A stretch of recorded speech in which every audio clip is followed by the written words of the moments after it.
Swap, swap. Glastonbury, Glastonbury. Cousin fucker, cousin fucker.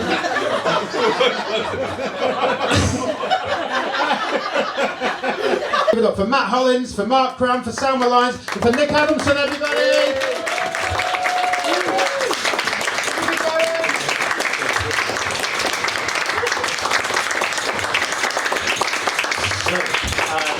I'll tell you who's who just in the line and you can choose who. So furthest from me is Mark Cram, that's furthest away from me. Next to him is Nick Adamson. Next to him is Matt Hollins, and right next to me is Salma Lyons. So that's the 4 people. Thanks for that little clap there.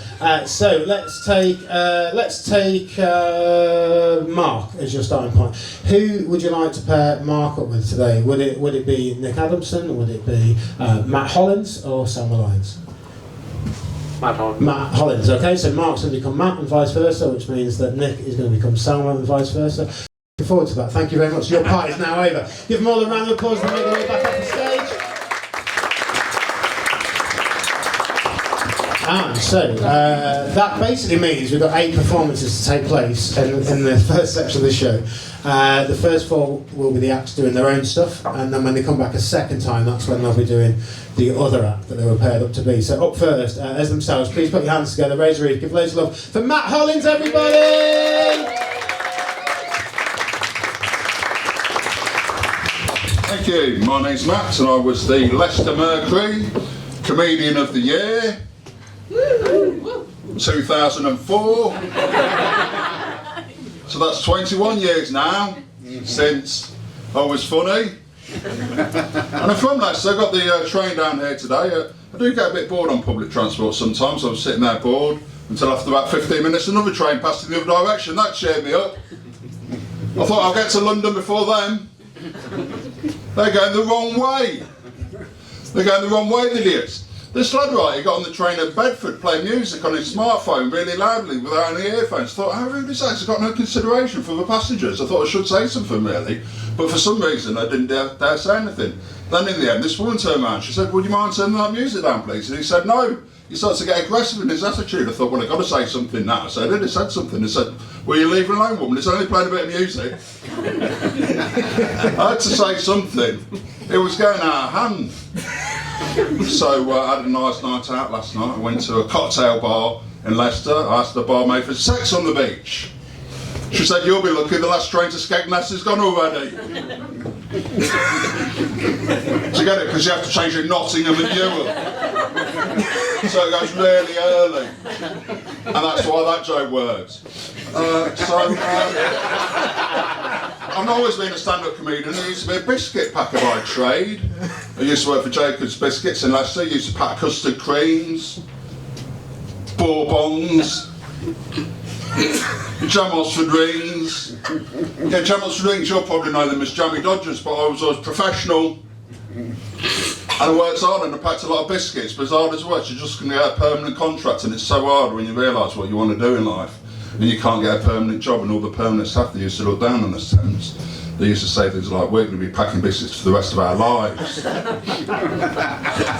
And you're not, because you're shit. And then it came to Christmas, all the temps all got laid off, there were no more biscuits for us to pack, and it really pissed them off, because Liam Gallagher, of Oasis fame, he used to work for McVitie's in Manchester.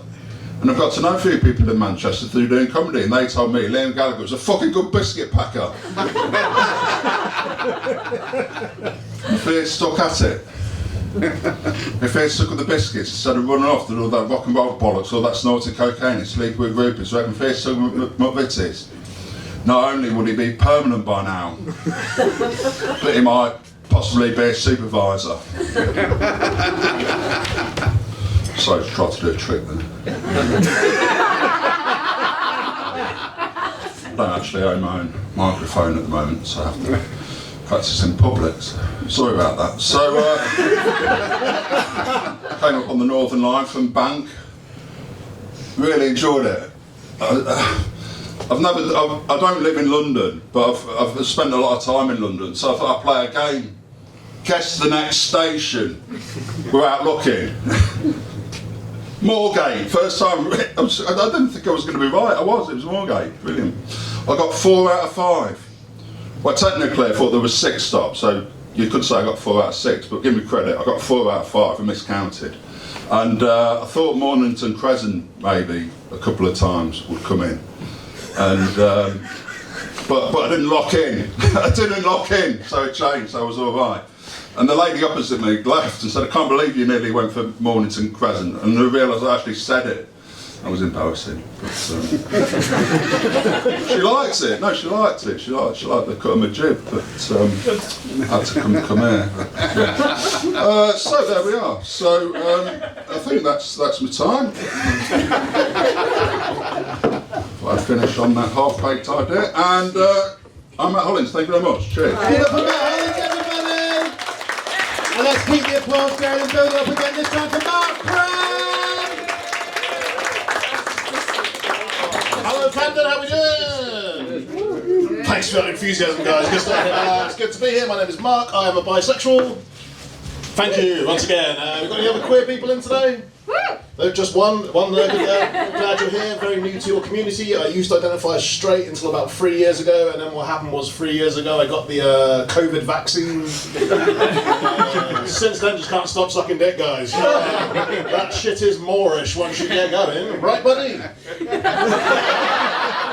No, not like you don't know, my friend. No, it's good. Are you a good member of the queer community, madam? Who can be a good member of the community? What an existential question that is. Are there truly any good gays? No, they're all rotten and going to hell. That's what's happening. Good luck. No, I'm not a very good member of the queer community. The only activism I've done recently was in my own family because my sister's married to a cunt. He's the sort of person who shares transphobic memes online and stuff like that, and I can't really go with that bullshit. Unfortunately, he's now got my sister pregnant, so he's going to be sticking around for a while, and he wants to have a gender reveal party for his baby. Now, because they're so busy planning for the baby, they've asked if someone in the family would throw the gender reveal party for them. I never volunteered for something quicker in my fucking life than I volunteered for this, because I now know that baby's going to be born a cis boy. I know that, the doctors know that, and now all of you lovely people know that as well. Now, I've made a banner for the gender reveal party, and the banner says this. It says, "It's a boy, for now." We'll see how that shit goes down at the family reunion. By the way, I've decided to cater it in a Chinese buffet style just so I can make fortune cookies that say things like, gender is a construct. Gonna make one for my sister particularly that just says, leave him, single mothers are powerful. Like, I'm not it's like, I don't really think all my family are horrible though. I love my aunt, for instance. When I came out to my aunt, she came around my house a few days later and she brought me 4 pots of hummus. And the reason she brought me 4 pots of hummus is because her friend Steve at work is gay, and he really likes hummus. It's that level of baffling yet accepting at the same time. The implication being the first time you suck a dick, suddenly hummus tastes amazing afterwards. The thing is that I didn't like it as a kid, but I fucking love it now. So maybe she's right, and that's why you never see gay guys and women eating hummus. Give me a cheer if you're a straight man that likes hummus. You're fucking gay, mate. You're too excited about yourself now. What's your name, gay boy? Sean. Sean, pretty gay name to be fair, Sean. Sean, who are you here with tonight? My wife. Your wife's here. He said wife pretty hard there, didn't he? And Sean, would you say that you're in love? Yeah. That's good for you, man. I'm not in love. I recently got dumped. I got dumped by a German girl. We got any Germans in? Good. Fuck them and fuck their whole country. She was lovely. The reason that we broke up was because we weren't compatible in the bedroom. She was a very kinky person. We got any kinky people in? No, it's fine. I'm not kinky myself. My ex was. She loved to be whipped and choked and screamed at and punched in the face and stuff like that. And it wasn't really my vibe, but it all came to a head in the bedroom one day when she was just riding on top of me and just kept punching me in the chest like the world's most aggressive paramedic trying to restart my heart. She just kept screaming in my face, "Tell me how much you want me! Tell me how much you want me!" I am doing this bit to you, mate. Tell me how much you want me! Leave me alone. That's alright, consent is important, mate. I am not Russell Brand. Still better than what I said, which was screaming at me in a German accent, which is way more terrifying, because you know, historical reasons. She's screaming at me in a German accent. All I could think to say when she said, "How much do you want me?" is, quite a bit actually. Which wasn't the vibe which she was looking for. So we broke up, not in a bad way. We sat down, talked for our differences, and decided we were just better off as friends. Now, I've been dumped in some bad ways in the past. What do you think the worst way to get dumped is? Text. Any advance on text? Okay, my favourite audience answer of all time, just for its simplicity, was by word of mouth. Absolutely savage way to dump someone. That could take weeks. things I hate being single again, because I had to rejoin one of those internet dating sites that I used to be on back in the day, and I took one of those matchmaking things where you get matched to your ideal mate, and I got matched to my old profile. Because apparently the only person that can love me is me. Weirdly enough, only a 94% match. What the fuck happened there?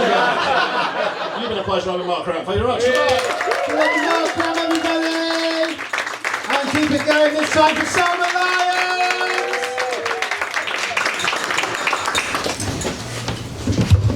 Good evening, everyone. How are we doing? Easy. Yeah. So I'm Salma, and I just want to say, glorious sunshine we've been having, right? Yeah, but you know us Brits, we get mental with the sunshine. We're not used to it because of the vitamin D, right? I mean, case in point, summer riots of 2024, right? But the funniest video I did see was a woman shouting at the police, "I'm not a racist! I'm not a racist, because my sister's a lesbian." Now, honestly, with that level of intellect, I think we're going to be okay. Now, you know, I understand, you know, diversity, and I understand why some of you lot are invited to these diversity training days. But me, right? I can understand why he'd been invited to one, right? And it was by my colleague Muna, who's a so-called ethnic. Now, I can say that. You definitely can't. And she gathered all our white colleagues in a room, a bit like this. And she comes in the room, right, she starts sniffing the air, and she's like, "I can smell a racist." And then she looks at me, the other ethnic in the room, and she goes, "Salma, can you smell a racist?" And I think, finally, a witch hunt I can be part of.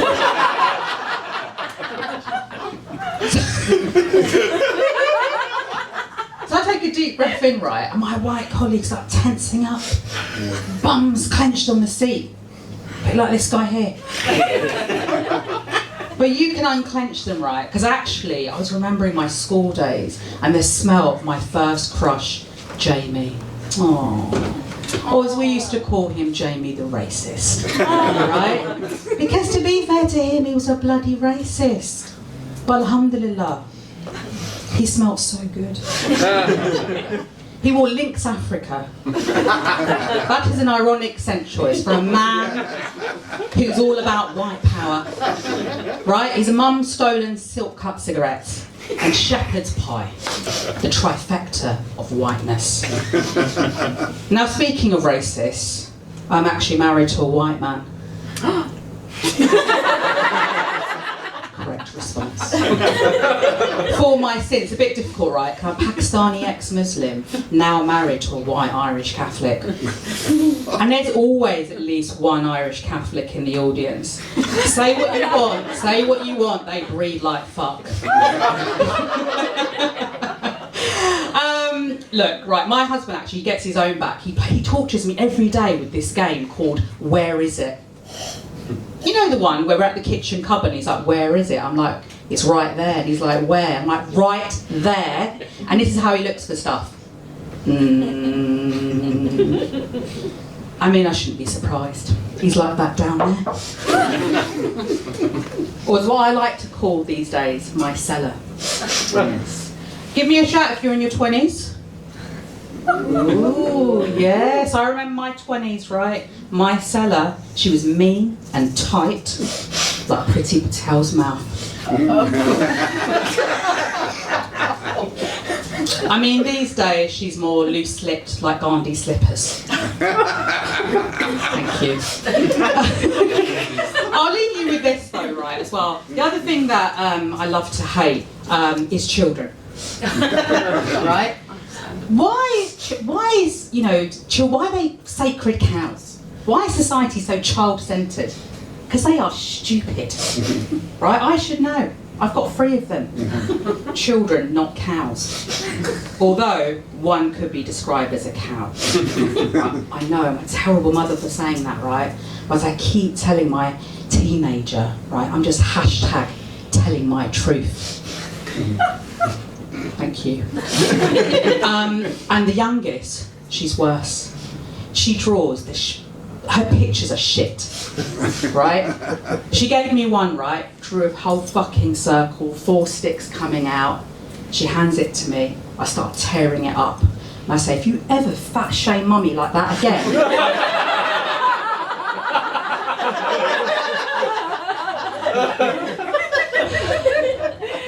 I will burn Barbie's dream house down. And on that note, I've been Salma Lyons. Thank you very much. Give it go for Salma Lyons, everybody. And let's build it up again. I want a big applause for the last actor in there and stop it up for Nick Adamson.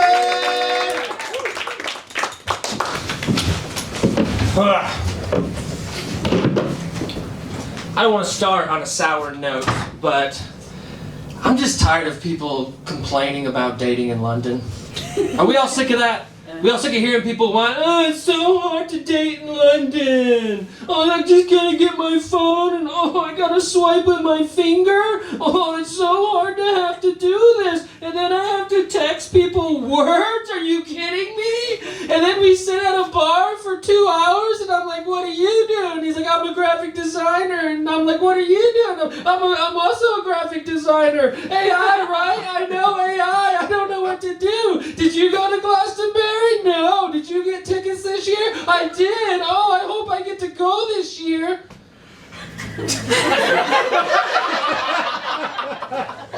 What's so hard about that? All right? Try dating in Alabama. All right? Because you only got so many cousins, am I right, my guy? Yeah! This guy gets it. You get it, man.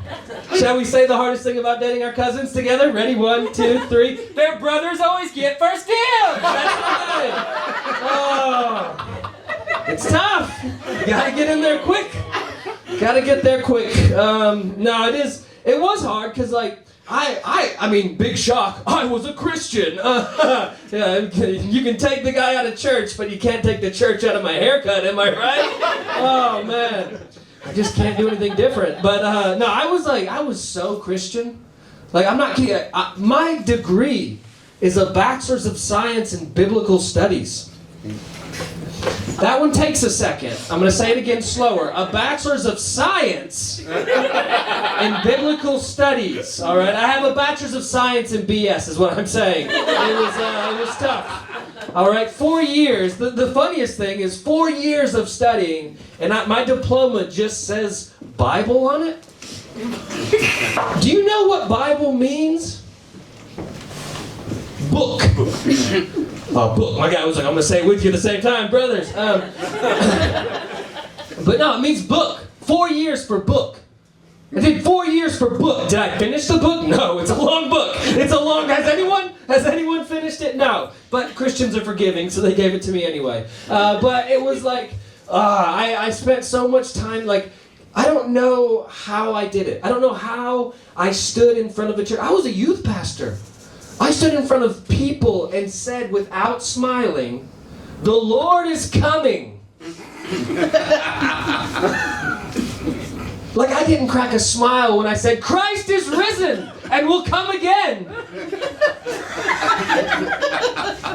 Really nothing when I looked someone right in the face and said, the Holy Spirit came and filled the disciples. Really? Like what was going on there? Like you get the ick? Anyone here got weird icks? Like my girlfriend, she said she got the ick one time because she was on a bus. And she stopped and looked in a barber shop and saw a man getting a haircut, and the barber lowered the chair, and she got the ick. Just from that. You think that's weird? I used to call God Daddy because we were so familiar, all right? Try standing next to me while I'm like, oh, Daddy! Come, Daddy, come! Fill us, Daddy! Oh! You want to try dating that? All right? Glastonbury sounding pretty nice now, isn't it?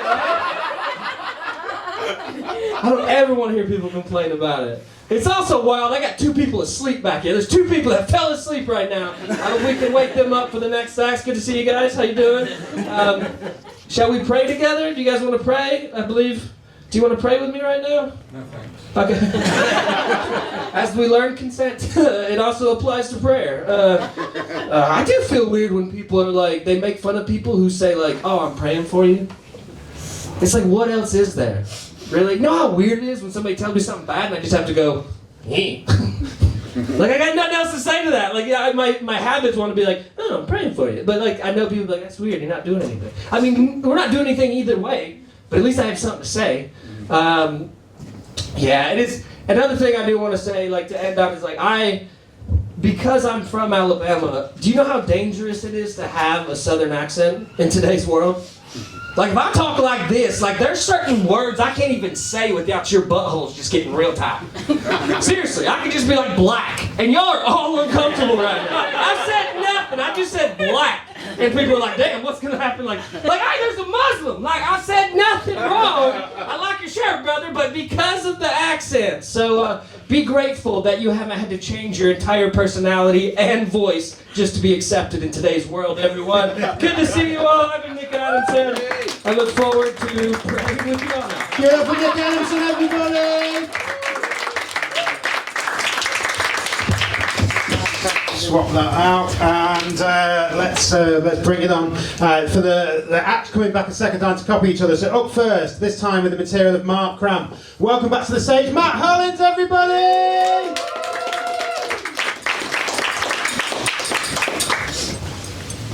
Hi there. Hi, I'm Mark.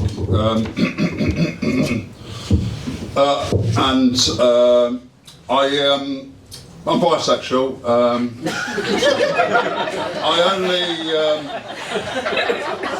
I only started sucking cock after I had the COVID vaccine, a bit like the guy with the black cap who was on earlier. I can't stand the bloke who got my sister pregnant. Bit like Tony Montana in Scarface.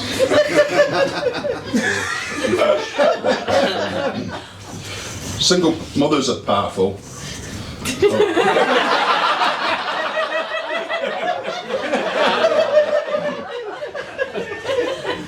Now, my auntie, she really enjoys sharing hummus with the family when she hears bad news. Sean, you've got a gay name. Are you married? I hate the Germans. Can't remember why, but I've got a real issue with anything Germanic, which goes back before the First World War, in fact. I'm not kinky myself, but that's only because I had the Moderna vaccine. Thank you.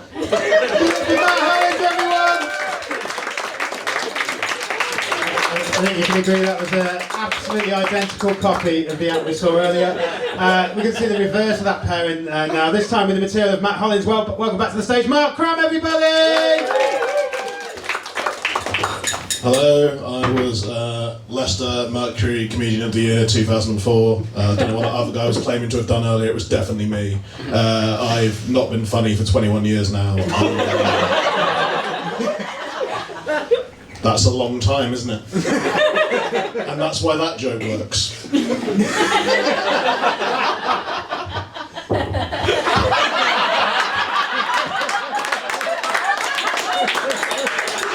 The worst part is I nailed that.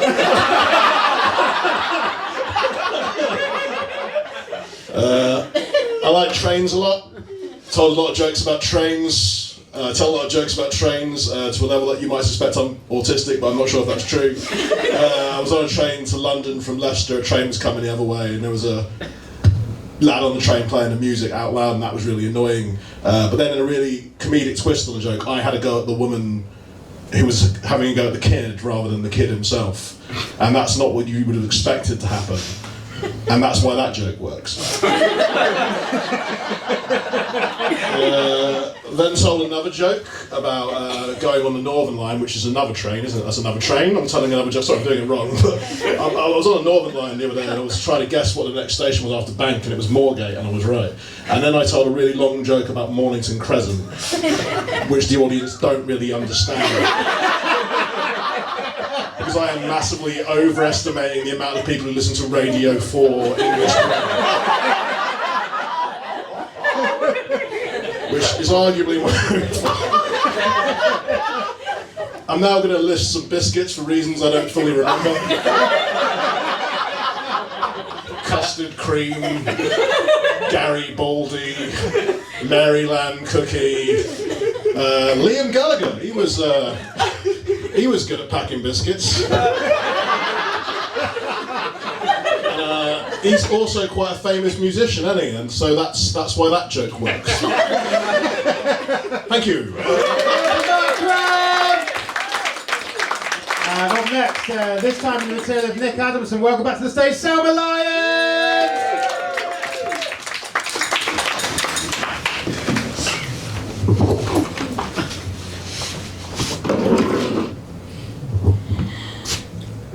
Swap, swap. That's sorry, I can't do a southern accent. Swap, swap. Glastonbury, Glastonbury. Cousin fucker, cousin fucker.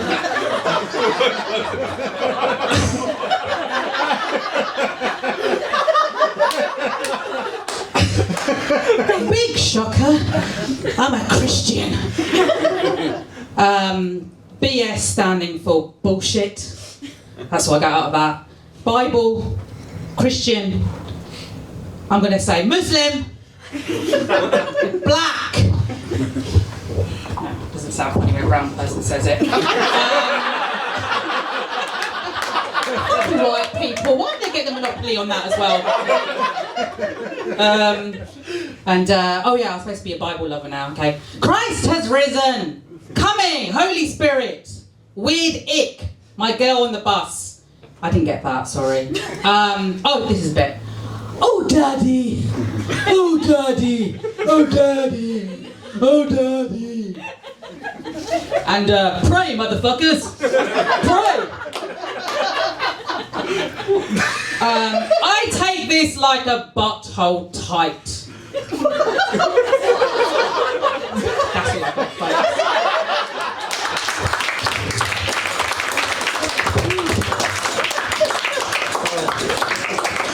Oh man, remind me never to ask Salma to take notes in any meeting. Up next with the reverse back player in the material of Salma Lyons. Welcome back to the stage, Nick Adamson!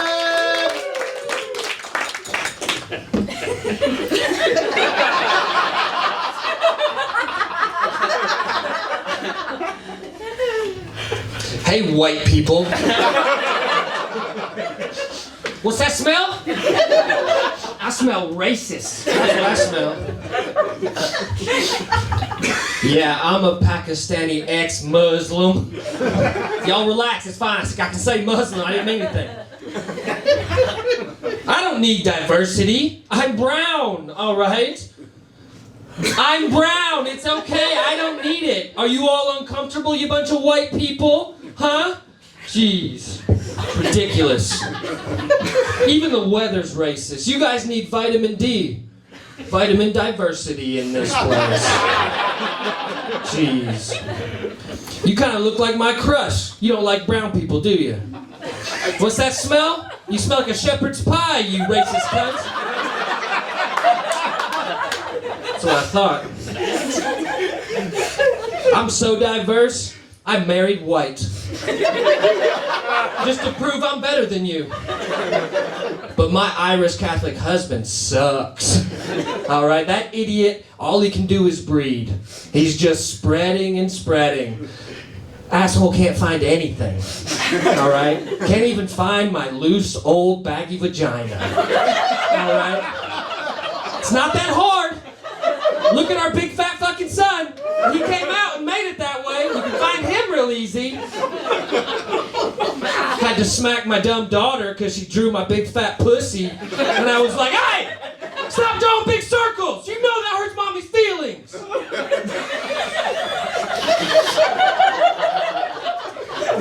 Y'all a bunch of racists in here for laughing at that. What, white women can't have small pussies? Is that what we're trying to say right now? No, we're not. All right. All right, we're not trying to. Nobody said that. Why did that come out? Where did that come from? There's a note somewhere. It's all right. I got a lesbian sister, so it's all fine. All right, thank you guys. Nick Adamson, everybody!